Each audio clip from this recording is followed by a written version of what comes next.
তুই কেমন আছিস? আমারও এই চলছে। বলছি, তোমাদের কাছে মানি অর্ডারের টাকাটা পাঠিয়েছিলাম, পেয়েছো? পেয়েছি। যাক, আসলে প্রথমবার পাঠালাম তো খুব চিন্তা হচ্ছিল যে পেলে কিনা ঠিকঠাক।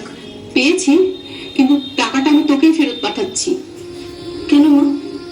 রতন এখানে এসেছিল, ও জানিয়েছে তুই নাকি ওখানে একটা কোন খারাপ জায়গায় থাকিস, আর মদে মাতাল সব মানুষদের সাথে তোর ওঠা বসা। ও আমাদেরকে তোর ছবি দেখিয়েছে। এইরকম নষ্ট অঙ্কন করে তুই টাকা রোজগার করিস?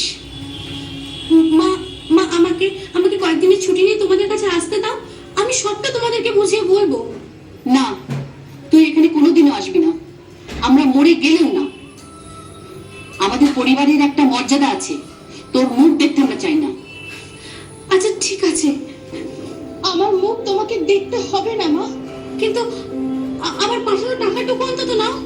তোর নষ্টমীর টাকা আমরা চাই না।